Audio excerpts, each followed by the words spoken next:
Right, Bear. So, a little bit about yourself right now. You're a freshman Yes, in high sir. school, Mhm. wrestler. Yes. Any other sports? Not at this moment. All right. And how you doing in school right now? Average, not the best, but hanging in there. Grades, friends, everything. Not much as friends, but grades. And are you excelling in anything? No. No? What about sports? Wrestling. Yeah. Forgot about that? Oh, I thought you were talking about class, but hmm wrestling, yeah, I'm doing pretty good. And overall, what's your idea about the school you're going to right now? My idea of it? Like, what do you mean? Your feelings, your thoughts? You happy there? Not really. Why is that? It's just.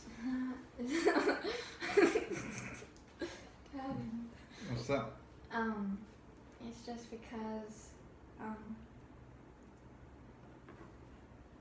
I don't like it's not that I don't like my teachers, I don't like the way they teach. Mm-hmm. I mean, I like Mr. Forrester because he's enthusiastic Enthusiastic? with his teaching. He loves what he teaches, and that's what I love those type of teachers. What does he teach? English. And has he made you like the subject of English because of that? Yeah, what's it called? 8th grade year, I failed English. Here I'm doing just fine just because the way he teaches. And you're in 9th grade now, so it's a harder It's a harder class of English, yet Mhm. you're doing great in it. Mhm. And is he the only teacher like that you're aware of, or that you have anyways? Yeah, that's what I have. And is that the only class you're getting a good grade in? Just yeah, basically. My math class, Mm-hmm. I have the same grade as my English class because it's just art. It's pretty fun. Mm-hmm. I like that class as well than all my other regular classes. And your regular classes, are you saying that they're not fun? And is that why you're not doing well in them? Just the environment. Like Uh-huh. with math, what's it called? You have to do an application for it, so you have to want to be there. So the kids there, they want to be there, and they have to work for it because they will drop you. Mm-hmm. Because there's hundreds of kids that want that spot. So I feel like that's why I like those classes because they want to be there.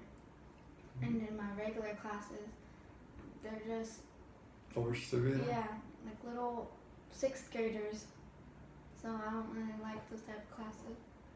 Like you be trying to do work and they're just like trying to talk to you about a fight. Like no, it does not interest me. Like Mm-hmm. wrestling, if you want to talk about wrestling, so I don't really like this class, but no, I don't want to talk about that. I just rather do my work. So on one hand, you're in a class where you're not too interested about learning the subject that they're teaching, and then the peers you have in that class want to talk about something that you don't even want to know about either. Mhm. So that could be a pretty depressing environment. Yeah, and the reason why I feel like I don't really have any friends because they think like I'm not into that type of stuff, so they don't want. So I just don't. It doesn't make any sense. They don't think you're into what they're into, so they don't bother. Because I'm not into like fights. I don't want to be in normal. Mm-hmm. Like I want to win the Olympics of wrestling when I'm out of high school. Like there's, I don't know. You kind of have a little bit more higher goals than watching somebody else fight. And do you have any hard times because other teenagers in school that you go to know that you are that way? So do they see as you different, or do they see that as weakness? How are you treated by your fellow students? No, it's because I'm starting to get out of my comfort zone, so I don't want. Because I used to just like try to be like them. Mm-hmm. 7th and 8th grade, I tried to be like them, and I just found myself just upset at myself and hating myself because I know I'm better than that. Not that I'm better than them, but I know I'm better than not trying to fake who I'm really not. and so that's why I feel. So now I'm trying to just stick to myself. I'm trying to be more comfortable with myself, but also I'm not really accepted.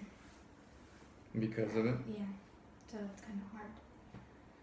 But right now, as you weigh your two options out of making yourself fit in to the crowd you're surrounded by, or growing and continuing to grow and be different, the growth is outweighing the basically make yourself fit in.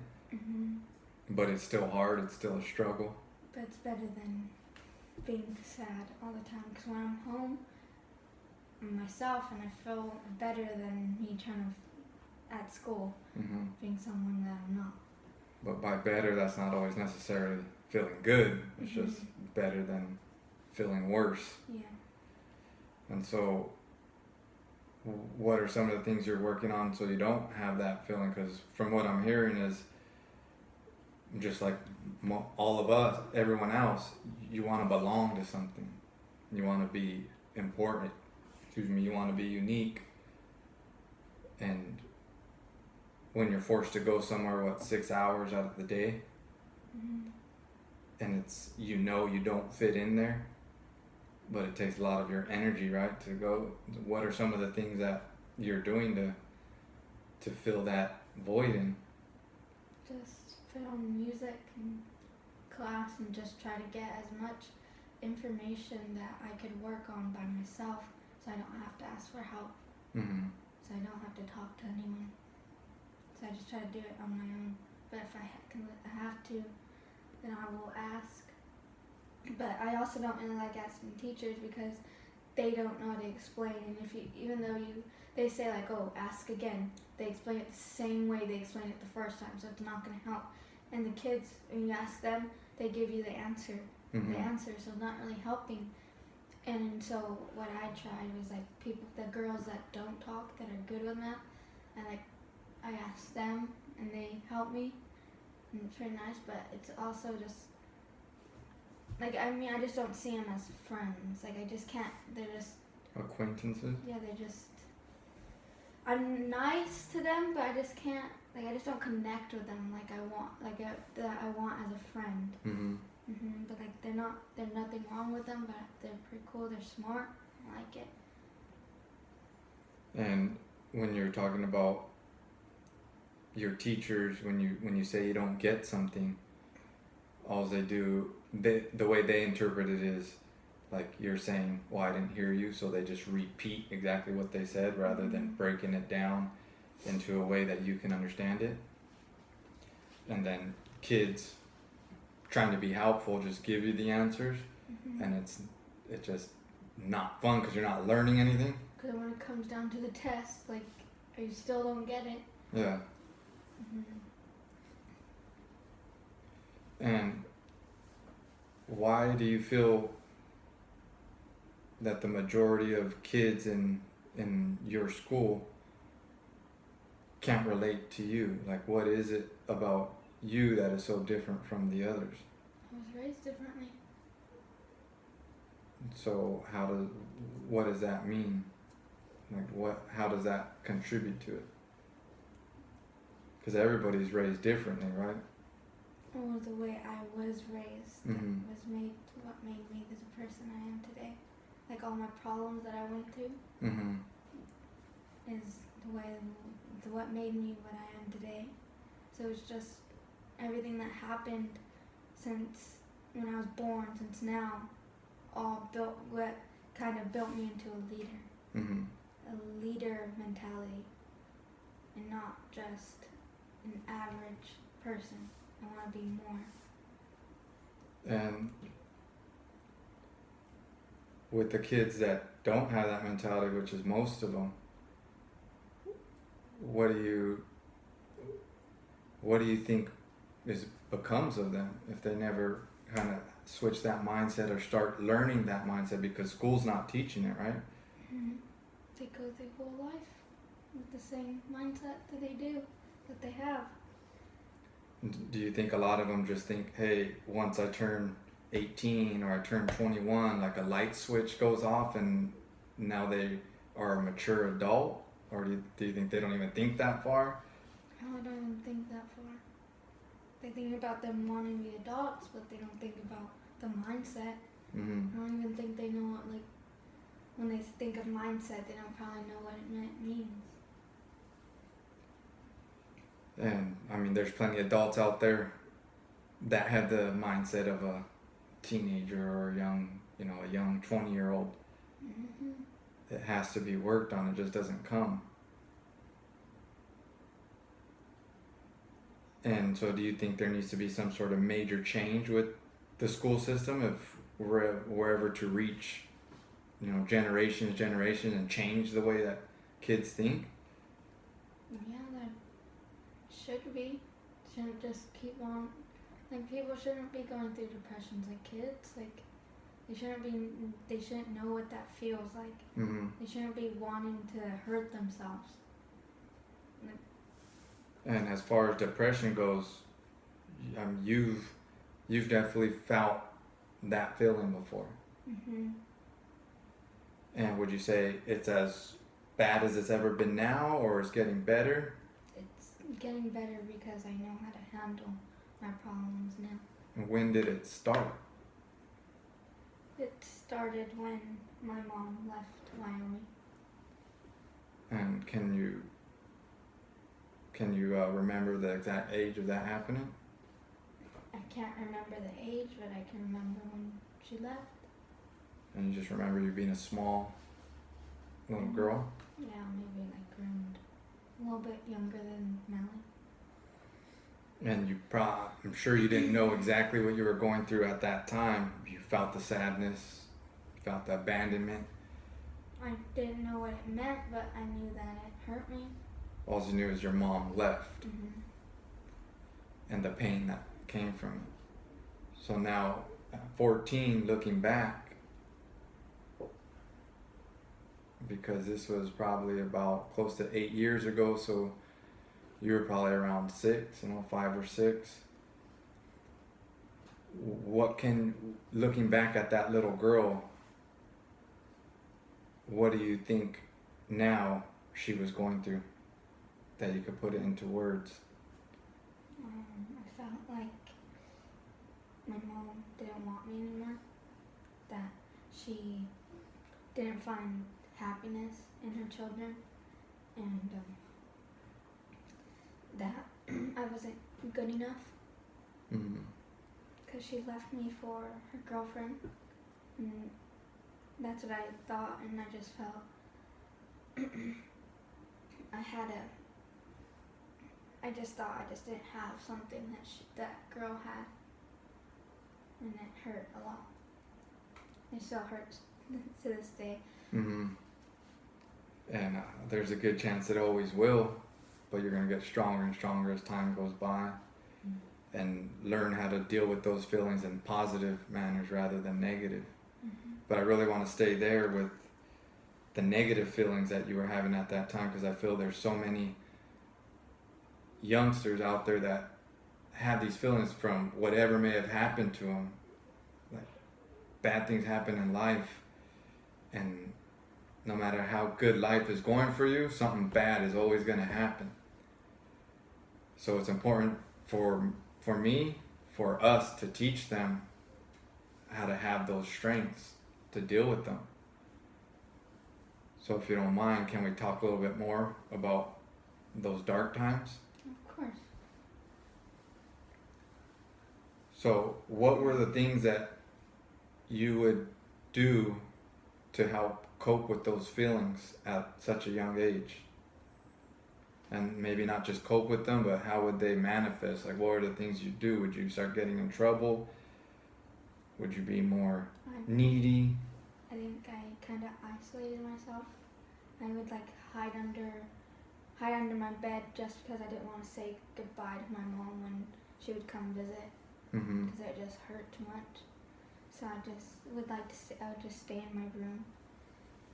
And I like to hang out with you. That always helped. I always got my mind off of that. So I just feel like if it wasn't for you, like, I don't know what I would have done. done.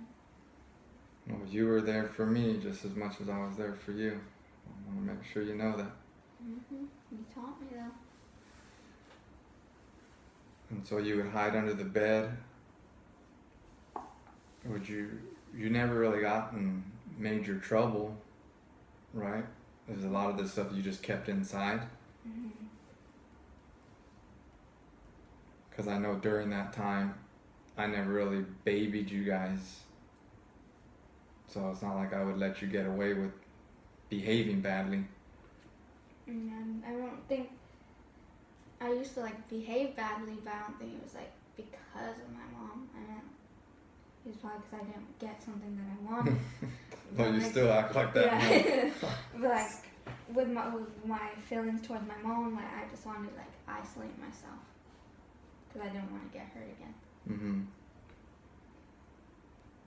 And that was so 6 years old. I mean, you're talking first grade, first grade, second grade. Do you feel it had a big impact on how you related to others growing up through elementary school? Or you were able to kind of leave the home life at home, and then when you were at school, that was a little getaway? Or how was it for you? I felt like it was a little getaway because there wasn't other moms hugging their children there. So it was just kind of like playtime. I didn't have to watch moms being moms to their children. And did it start to get better from there, or once it hit junior high and you started going through puberty and you start going through teenager issues, did it get worse or did it get better for you? I don't think it got better or worse. I just used something else to distract me. Which was what? Boys. Different flavor every week, huh? Yeah. Yeah, I remember that. And that lasted probably through junior high, right? Into the beginning of high school. So let's talk about that, because I know a lot of that also had to do with our relationship.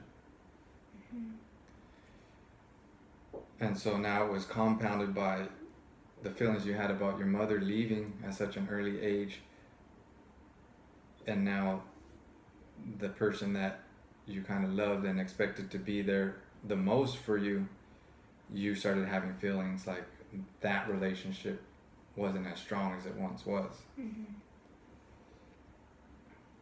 So you started looking to get that type of relationship, or to fill that void with other males. And in doing that, how much times did you end up hurting yourself? Plenty of times. Every time. Every new guy. And fortunately enough for me, you've already had a good mindset, and you had the knowledge of knowing that you could take it to another level and be much more worse off than you allowed it to be. I think the extent of it was you'd meet a new boy, get to know him, develop feelings for them, but it never really went too far.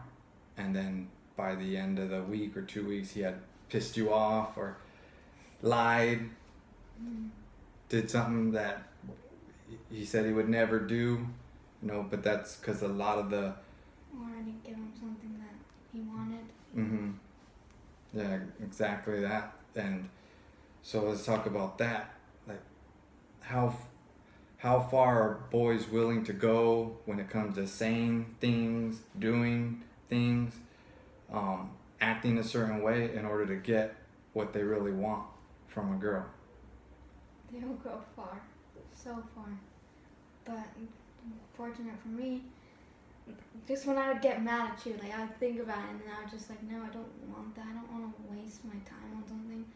Like because during like movies, like that would ruin their whole life, and I'm not trying to ruin my whole life because something my dad got me mad.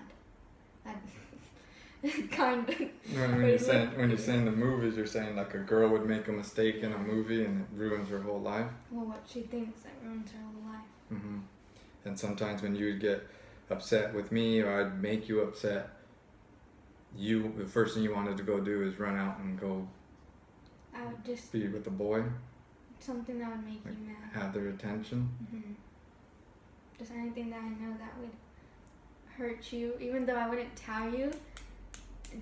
Me knowing that I was doing and me knowing that I want to do that, like I could just tell my dad and he would be upset. Mm-hmm. But I just like I don't want that. I would say it, but I've never done it. So Yeah. I just don't have any interest in doing it because boys, no good. Or I haven't found a boy that is no good. Yeah, the maturity level out there. And Mm-hmm. well, it's not like you're in any need to rush that anyways, right? You got a lot of stuff on your plate that. I definitely realized I don't need a boy anymore. And I've seen that change in you from, like I said, probably just earlier this year, in your freshman year, where, I'm not sure, won't put any names out there, but it was one, maybe two particular boys that you got really close to, and they just let you down. Mm-hmm. And something in your mind switched, and you learn from it. So that was some painful times going through that phase of your life, right? Looking to these other young males to try to fill in something that you had felt you were missing. Now looking back at it, would you change it? You would change it? Mm-hmm. I mean, I feel like you're bound to have a boyfriend. Mm-hmm. But I would have been way better choosing a boyfriend if I didn't.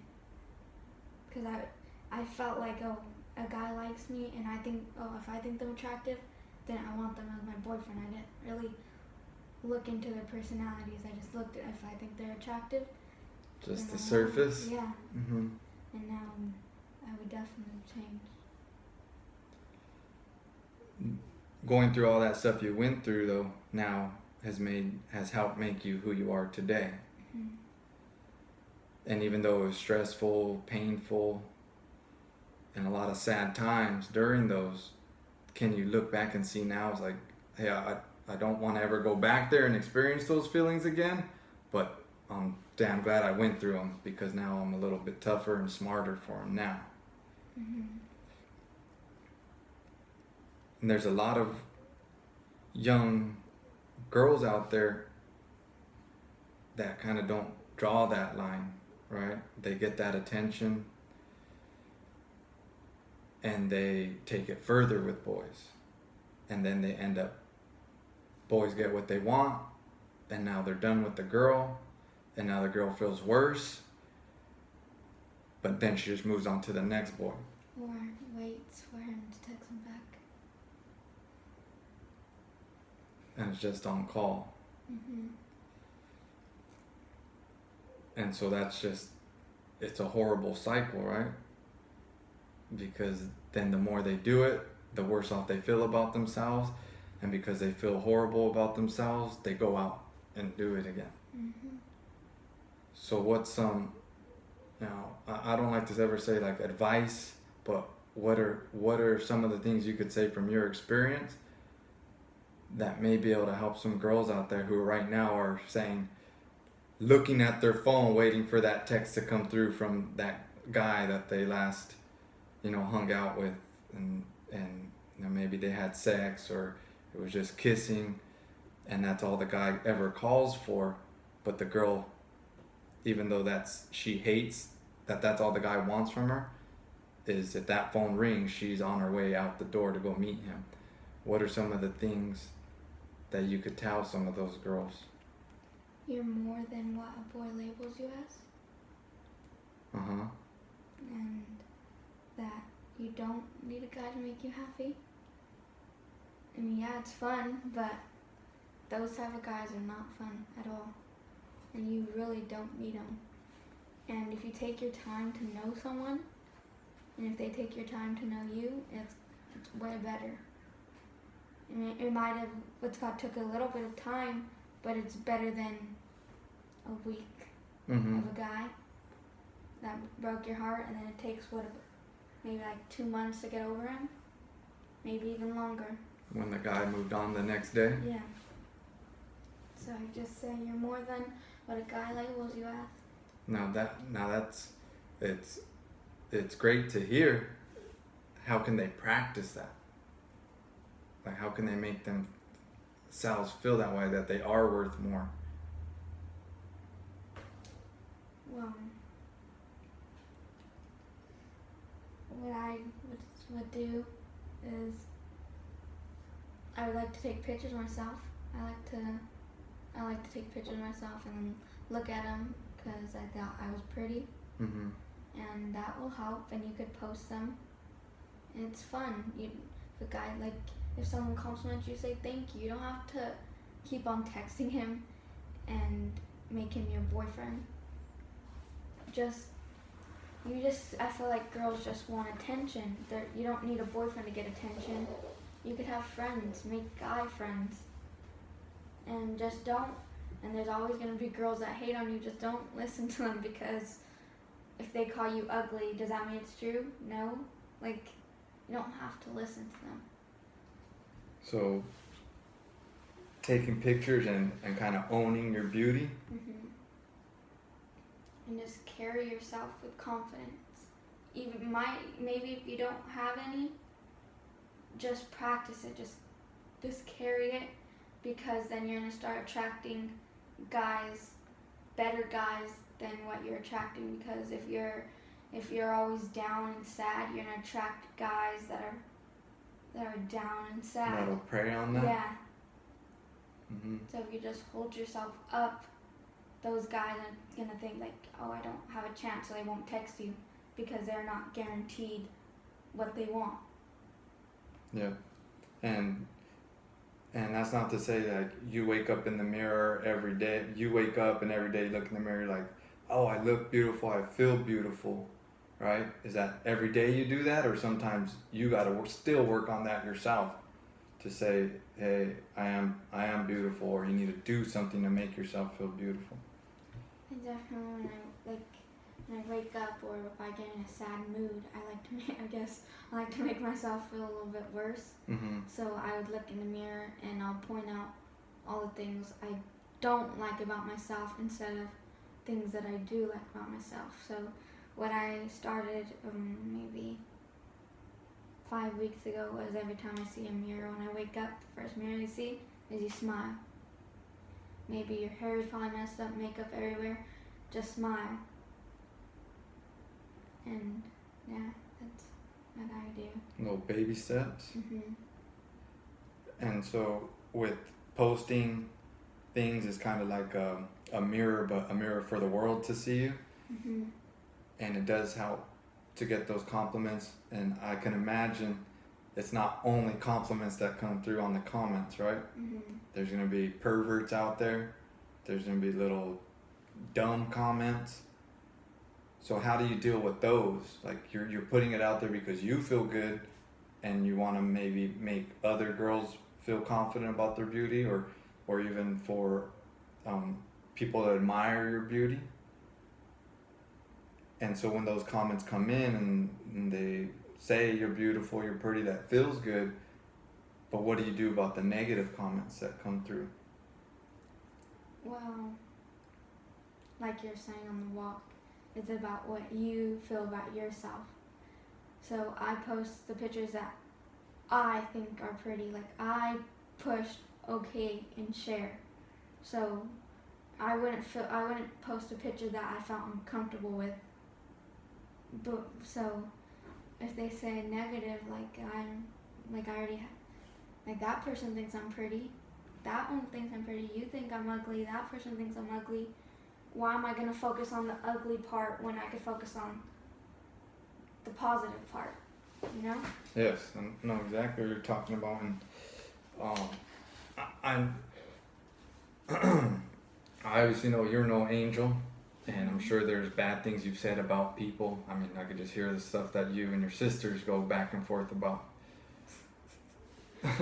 So to put that in perspective, how many times have you ever felt just in such a great mood, you felt everything was going right, you felt good about yourself, and you put somebody else down when you were in that mood? No. 0 times, right? That, Even though people have been mean to me, when I'm positive, I'm happy, I point out the good things in them. And what now, let's say the opposite, when you're in one of your bad moods, things aren't going the way you want, or you just feel a little bit of negativity inside, it's really no problem to maybe say something bad about somebody, right? What do you mean, like, no problem? Like if you want to say something mean to your sister, Oh yeah, that just or comes anybody in the house, or out. It just slips out. Like it's just no problem, Yeah. right? So that's what I'm getting at, is whether it's in person and people are verbally trying to make you feel bad, or it comes through the comments and they're trying to tear you down. It's like you have to understand those people are only saying that because they feel messed up about themselves. Because in a good mood and feeling good about yourself, they wouldn't be saying negative things. So people are always going to try to make themselves feel better, right? And there's 2 ways to do that. Like if you want to build the tallest building in the city, you either got to start building from the ground up and surpass the tallest building that already stands, or you got to tear that building down, and then it's real easy for you to have the tallest building. And that's what people try to do with their feelings. They want to feel good, and if they feel that you are feeling better than them, or you have something better than them, it's a lot easier for them to tear you down than work on themselves and build themselves up. I know that. That's one thing that I've been working on a lot about myself. And how important do you think that is for other, not only young girls but guys as well, to understand that concept? That's like another question again. It's about when negativity comes your way, instead of reacting to it and fighting negativity with negativity, that you understand where that person's coming from. I feel like the world would be a better place. There wouldn't be no insecurities, because no one's going to tell you that your body isn't pretty when there's no ugly body out there. It's because it's not to their standards. So I feel like the world would be a better place if they were not so rude. And how can we start teaching that? Maybe building their confidence up, maybe helping them through their problems. So you mentioned posting on social media is one way you've helped to start build your confidence up. What's some other ways? Just looking in the mirror and pointing out the pretty things, stuff that you like about yourself. And if you don't like something about yourself, don't just go be sad about it. There's a solution to every problem. If you don't like the way your body is, go work out. I know that's one of my problems. I don't like the way my body looks. So I wake up and I try to do 100 squats and 100 sit-ups and everything I do so I can look in the mirror and be happy with myself. So exercise, complimenting yourself. Don't only rely on compliments from others. Be the first to compliment yourself. And exercise. Now, out of all the kids in your current school, how many of them do you think exercise is part of their daily routine? Probably most of them, because they all play sports. Mm-hmm. Now, you play sports, and there's a difference between showing up for practice and game day, and the amount of work you can put in before practice and game day, right? Mm-hmm. Now, how many do you feel a lot of kids do that, or they only do it kind of when they're told to? When they're told to. So, do you think it'd be a great idea for them to start taking initiative and start putting in work when nobody's watching? Mm-hmm. Because they want to be one of these best soccer players, one of the best basketball players, but they don't get what the best basketball players went through to be one of the best. Mm-hmm. They didn't go at sixth period practice basketball and that's over. And think they're going to be great one day? Yeah. They practice every day in the morning, probably woke up earlier than you just to play basketball, just to get better. So. And when you're working out hard, competition, it's pretty easy. You got to be better than your opponent in order to win. Mm-hmm. Practice, you kind of have all your teammates there to either you try to keep up with them, try to surpass them. But when you're working out by yourself, who do you compete against? How do you motivate yourself to say, hey, I'm going to go work out by myself now and nobody's watching me, nobody's here, and it's just strictly for you? Like, what motivates you to do that? Well, when I go work out, I already have a body in mind that I want, Mm-hmm. so I just look forward to that. And when you've, because now social media, you look on, there's no limitations of the amount of beautiful bodies you could see on there. Mm-hmm. Has it always been that way, where you look and you say, oh, that female has a nice body, I want one like that? Or was there ever a time where it was you've seen a beautiful body and your thought was, oh, that, Oh, she's lucky. She's Yeah. born with that. Yes, of course. and is that still a thought that runs through your mind?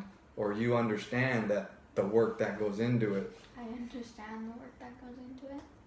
So in turn, what do you give them props? You're like, damn, she works hard for what she has. Mm-hmm. And then that motivates you to go get it when you don't have to. I see a body that I like, I go onto their Instagram to see what they did to get that body. Mm-hmm. So that's what I do, like I want. And there's so much, right? Everyone, they put it step by step how they've achieved it. Yeah, there's probably some things they leave out that they don't want to, but you should never just follow a certain curriculum at 100%. You should always throw your own into the mix, how it best fits you, and make it your own. So that's awesome that you're able to do that, and all the benefits that come along with it. If you look upon, because you put in that work, now it comes the competition day, your opponent, Time to have fun. time to have fun, right? You put all the work in before, so competition day is just fun. And the beautiful thing about that is, like, when you show up, and in your particular sport, it's a competitive wrestling. When you show up on the mat, all that work has been done already. So if that person didn't put in the work, the game's already over. If you outwork them prior, they're not going to stand a chance.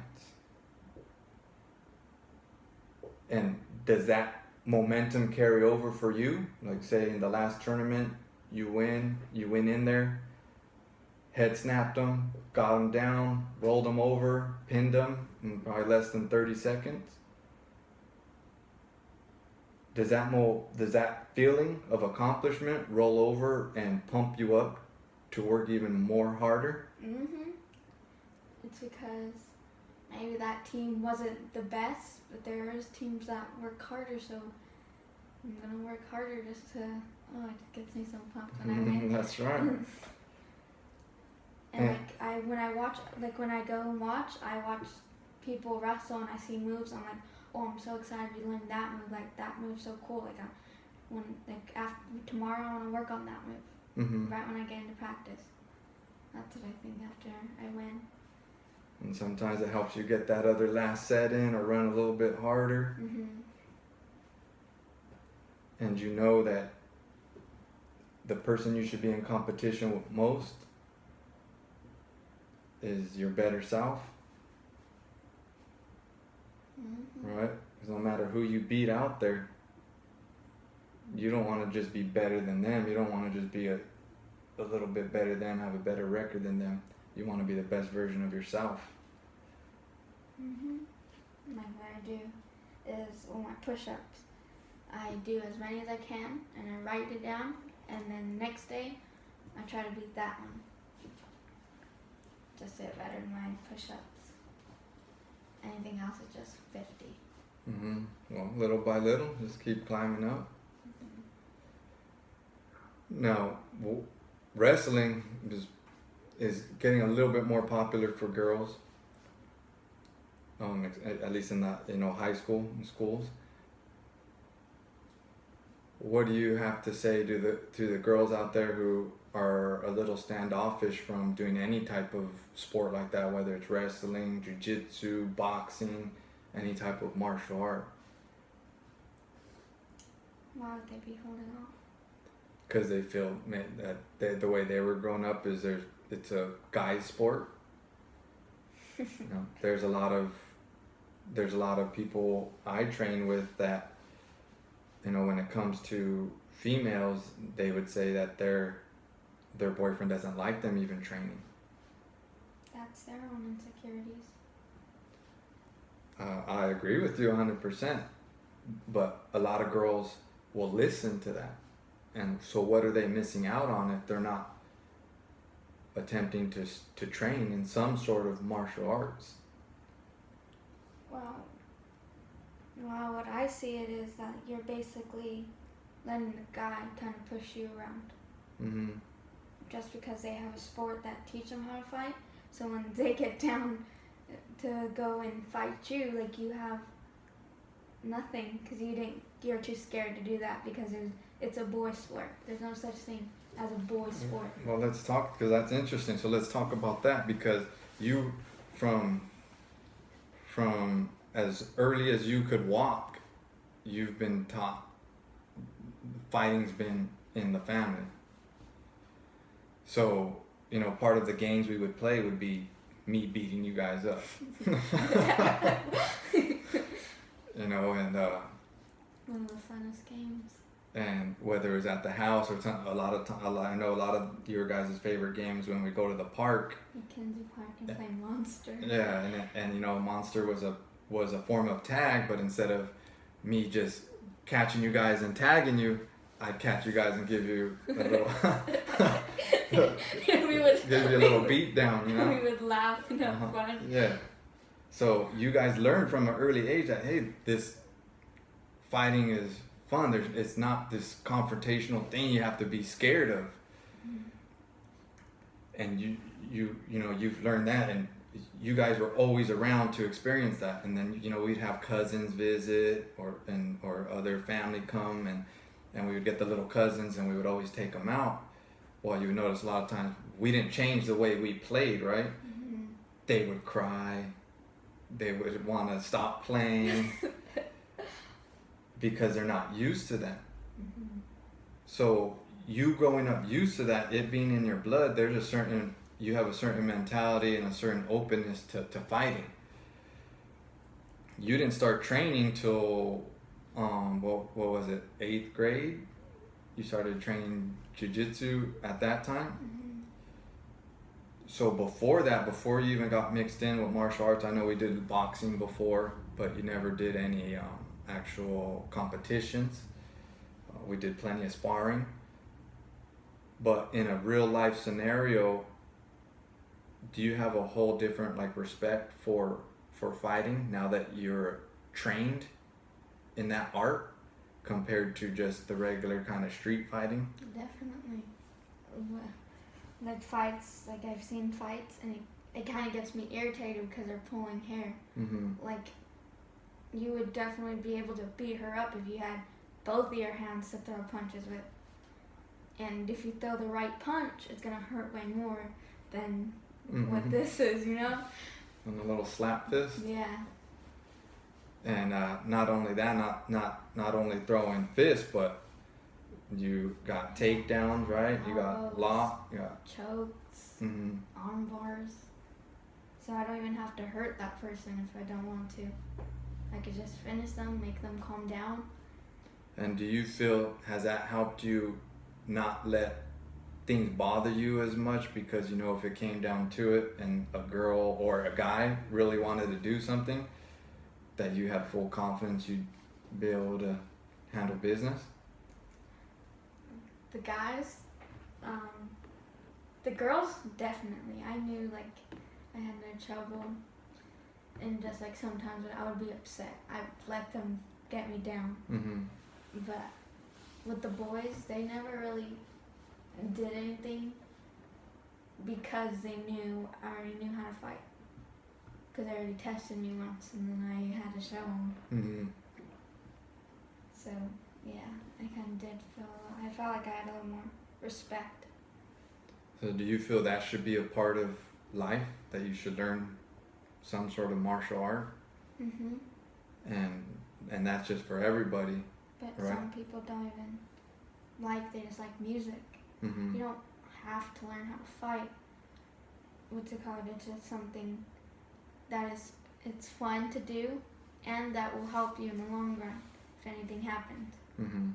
So I feel like it would be fun, but if it's not your thing, you don't have to do it. Mm-hmm.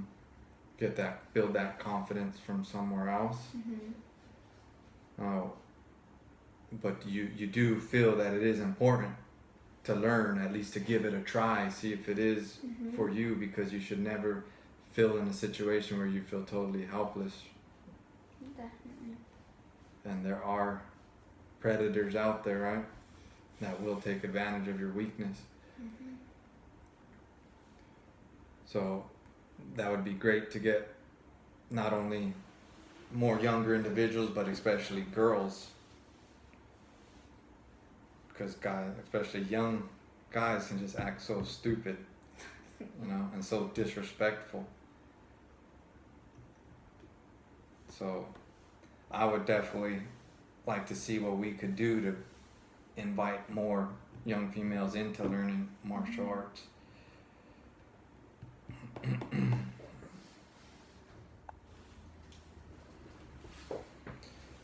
Okay, so we're nearing the end of our conversation. You've been doing an awesome job, by the way.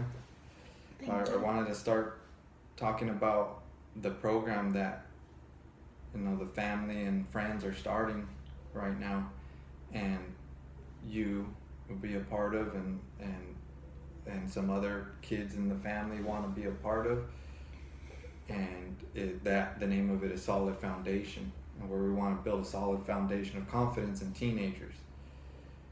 And the 4 ways that we want to teach it through is 1, work ethic, fitness, martial arts, and we touched base a little bit on it earlier, is family values, where a lot of the kids, they can get a job. You don't need a job to know work ethic. Work ethic is in anything you do. Mm-hmm. You should have a solid work ethic. They can go join a gym, right? Or they don't even need to go to gym. You go to Dwight Murphy, do bar work, burpees, you do all body weight stuff. There's always a way you can work out.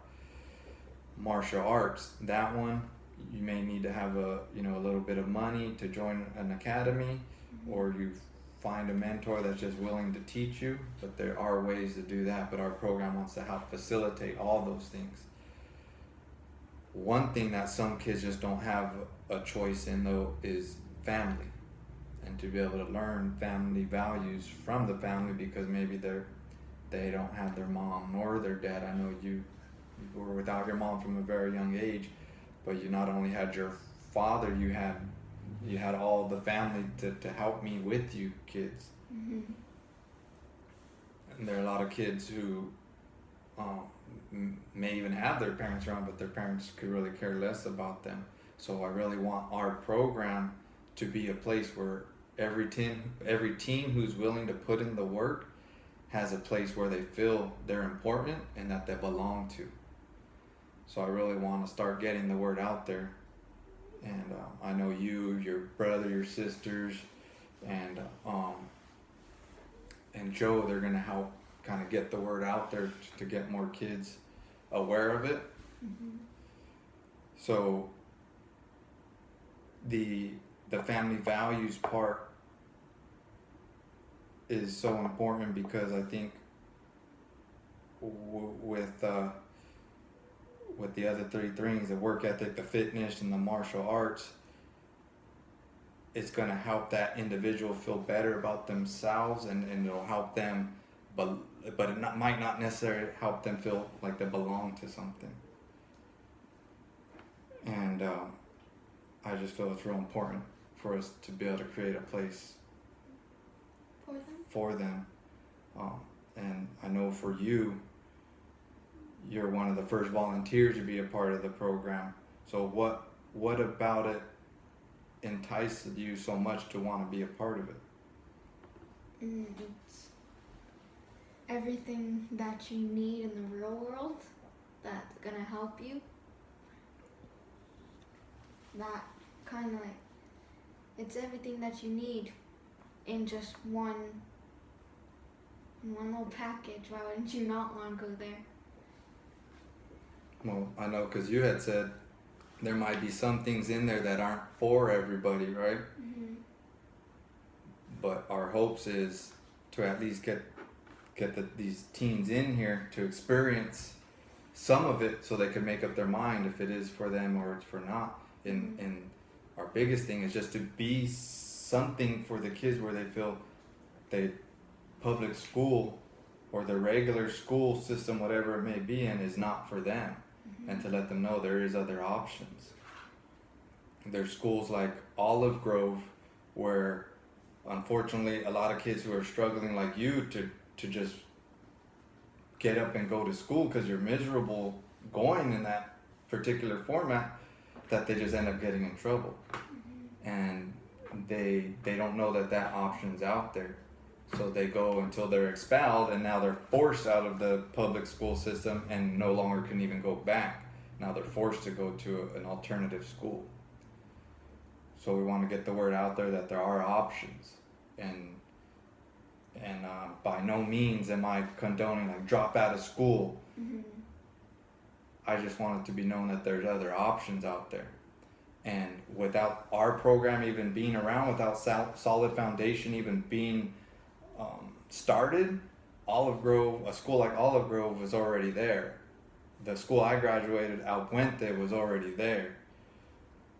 Olive Grove now, kids only have to go to school for 2 hours out of the week, right? Mandatory. Mm-hmm. And then other than that, they're given all the free time.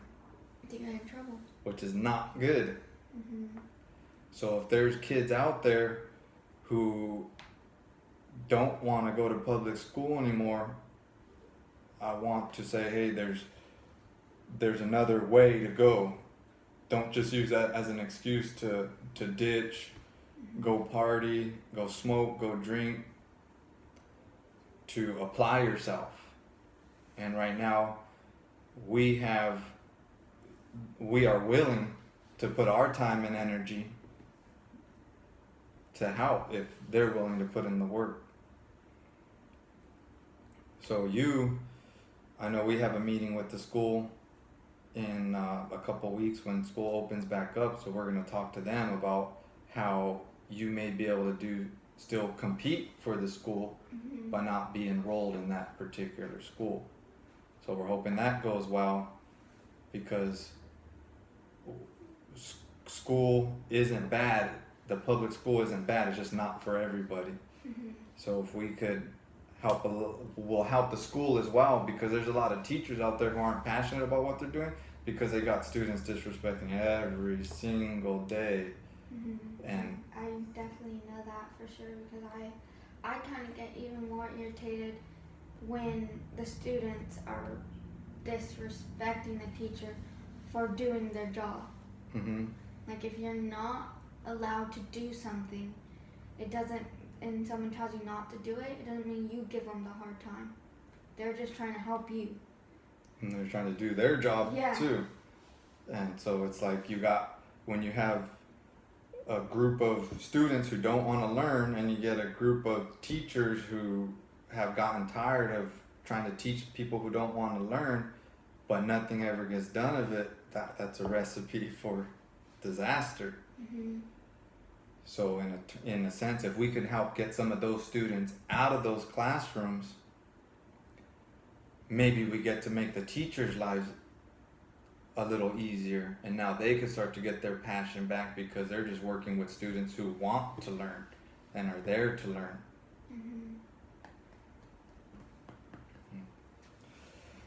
Well, I appreciate your time. Thank you. Thank you.